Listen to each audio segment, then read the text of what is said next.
Welcome to Kohinoor Tech. This is chapter 3 called Navigating File Systems.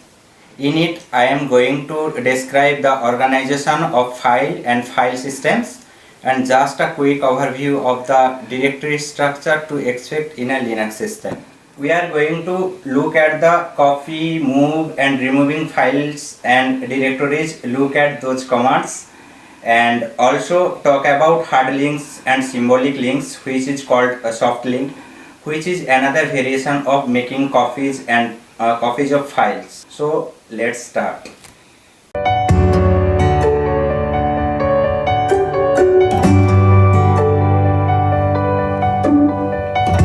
Managing files from the command line. Introduction.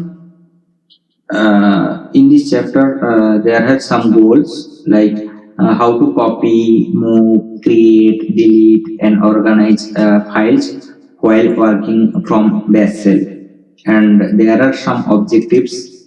That is first of describe how Linux organizes files and the purposes of various directories in the file system hierarchy. This is the main objective of the file system hierarchy. And second is specify the location of files relative to the current working directory and by absolute location, and determine and change your working directory and list the content of directories. I will show all these things in this section in later. And now the objective is how to create, copy, move or remove files and directories. Make multiple file names a reference the same file using hard links and symbolic or soft links, and I will discuss about hard links and symbolic links and how to create hard links and how to create symbolic links, all those stuff.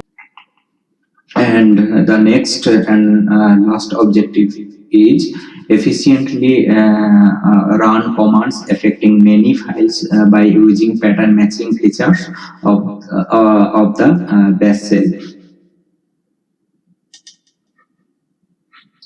This is the objectives of managing files from the command line or file system hierarchy. Now, in our first section called describing Linux file system hierarchy concepts, let's just go over where stuff is in the standard Linux machine. Really, I have given a diagram good, that is file system hierarchies diagram, and so starting at the top of this picture is the root directory and the subdirectories directly underneath it.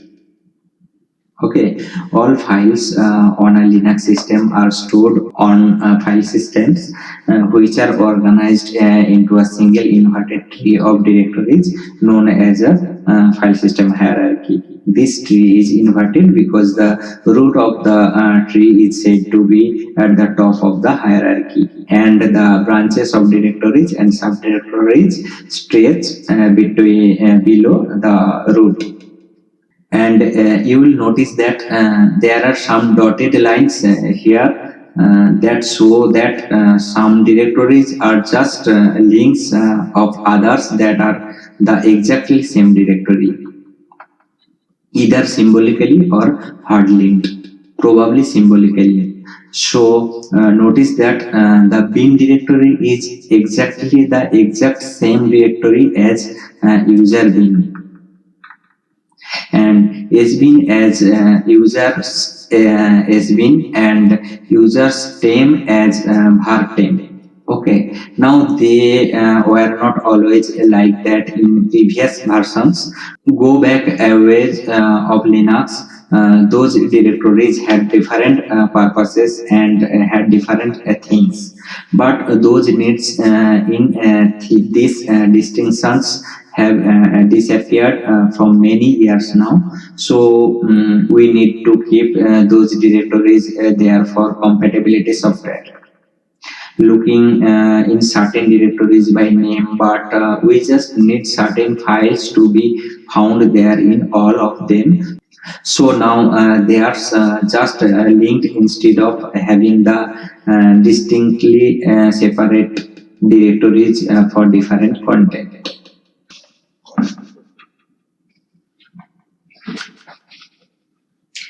And I will discuss some terms which help you to describe file system directly content, that is static, dynamic or variable, and persistent and runtime.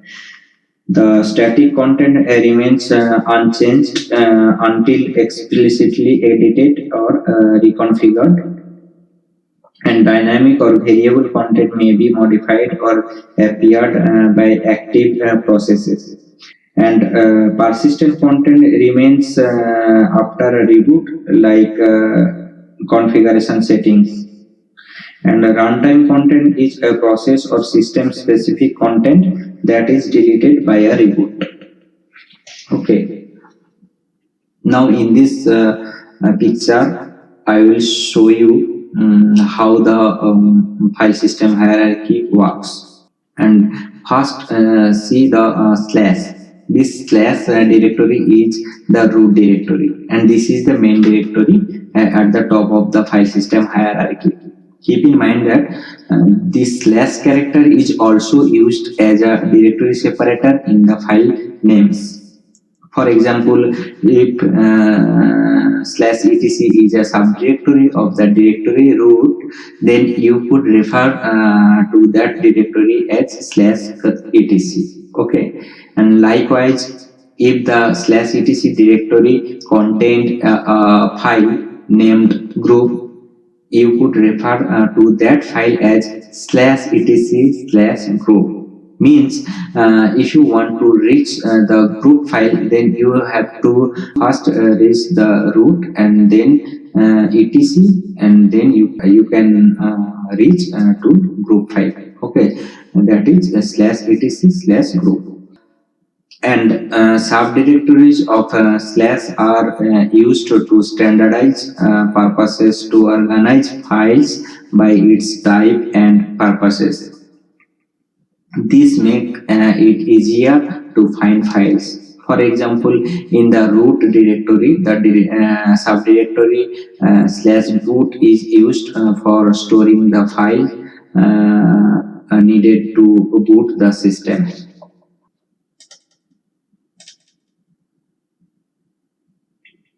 In this picture, I want to simplify the Linux file system hierarchy. This is the significant file system directories in Red Hat Enterprise Linux 8. Okay, and you could see this is a tree, and there has some branches and sub branches. And if you want to reach some branches or sub branches, then you have to first climb the main log. Otherwise, you cannot reach the branches or sub branches. In the same way, Linux file system hierarchy work. If you want to reach any directory or subdirectory, you have to first go through root directory. Okay, and all the directory and subdirectory underneath in it. And in this tree, there are some branches like root, etc, var, home, boot, run. All these are branches, and if you want to reach all of these branches, then you have to climb first the main log, which is called root. Now I will discuss some important Red Hat Enterprise Linux directories and its location. Okay, slash is the name of a root directory, and every single file and directory starts from the root directory. Just a moment ago I have told about this, and only a root user has a write privilege under this directory. An important note that the slash character is also used as a directory separator. Okay. And the next directory is called root. Root is the home directory for the administrative super user or root user. And next is /user. Installed software shared directories includes files and read-only programs data are under /usr directory, and some important subdirectories under in /usr, that is /usr/bin, which is actually regular users common directory. And if we work as a regular user, and if we type some command in bash shell, that is ls, head, tail, ls, at, scp, all these command under /usr/bin.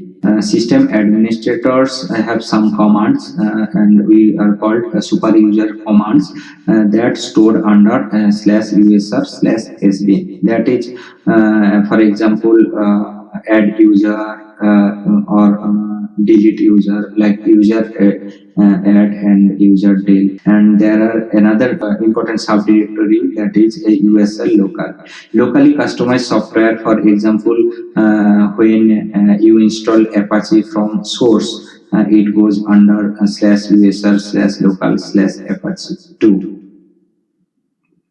And the next important directory is called /etc. It is very important directory. In this directory contains configuration files required by all programs. For example, /etc hosts, /etc/login.devs, /etc/ansible.cfg, /etc/fstab. All these configuration files are stored under /etc directory. Okay. Now I will discuss about variable directory, and that is called /var. /var is basically variable files that dynamically change, such as a database.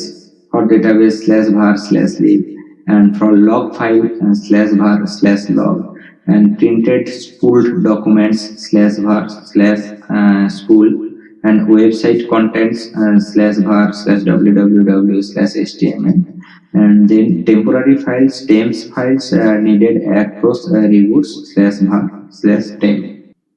And now the important directory is /home, a regular user's home directory.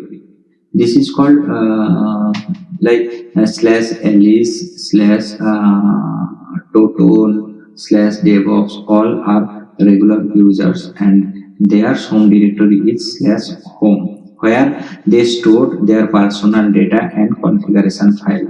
For example, home/home/alice/home/devops/home/totons. And next important directory is /run. This is called runtime data for processes started since the last boot.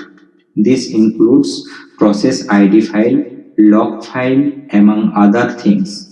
The contents of this directory are recreated on reboot. Okay. And /temp is a world readable space for temporary file, where files which have not been accessed, changed, or modified for last 10 days are automatically deleted from this directory. Another temporary directories exist, /var/temp. Okay, in which files that have not been accessed, changed, or modified in more than 30 days are deleted automatically. Now, /boot. /boot directory actually files needed in order to start the boot process. For example, VM lineage, grab2 files are located in /boot. And next, most important directory is /dev. /dev is basically device file contents under /dev directory, and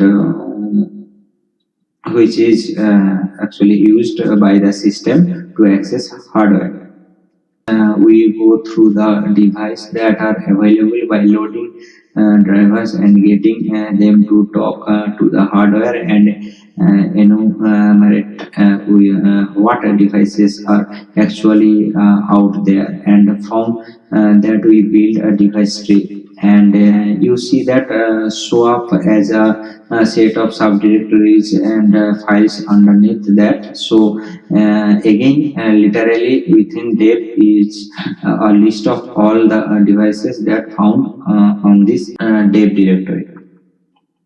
There are some important note that slash bin slash s bin slash lib slash 60 slash lib 64 actually in Red Hat Enterprise Linux 7 and later the above directories are symbolic links to the directory slash uss slash bin slash uss slash s bin slash uss slash lib slash uss slash lib 64. Okay, these are not the separate directory, these are all the like slash beans symbolic link is slash uss slash bin, and slash s beans symbolic link is slash uss slash s bin, slash lib symbolic link is slash uss slash lib, and slash lib 64 for force symbolic link is slash usr slash lib 64. These all are the symbolic link, not the different directory. Okay, follows this section is a quiz.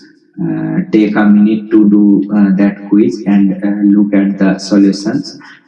Make sure you understand the concepts that have been presented here. And when you are done with that, come on back to the next video, which starts the next section in this chapter. The first question is, which directory contains persistent system-specific configuration file? System-specific configuration file /etc /boot /run /usr. The answer is /etc. And next question is, which directory is the top of the system's file system hierarchy? We all know that top directory name is root. Okay, and the next question is, which directory contains user home directory? User home directory is what? /home. /home is the user home directory, and see the answer /home. Okay, and next question is, which directory contains temporary file? We all know that /temp. Okay, /temp. See, the answer is /temp. And next question is, which directory contains dynamic data such as for database and website /etc/run /uss/var. We all know that /var because this is all are dynamic and variable files, and all are stored in /var directory. And next question is, which directory is the administrative super user's home directory? We all know that super user's home directory is called /root. See the answer /root. Okay, and next question is, which directory contains regular commands and utilities? Regular commands and utilities, not super users command, regular command and utilities. The answer will be /usr/bin, not sbin. Sbin is the super users commands, and /usr/bin is the regular users command. So the answer will be /usr/bin. And next question is, which directory contains non-persistent process runtime data? Non-persistent process. What is persistent process? Persistent contents actually remains after a reboot, like configuration settings. This is persistence. Then, which directory contains non-persistent process runtime data? /temp /etc/run/var. The answer will be /run. And the next question is, which directory contains installed software programs and libraries? /etc/lib/uss/var. which directory contains installed software programs, which /usr. Okay, this is the some question of this section. So thank you for watching this session. Next day we will do full practical session. I hope you enjoyed this session. Thank you for watching Kohinoor Tech.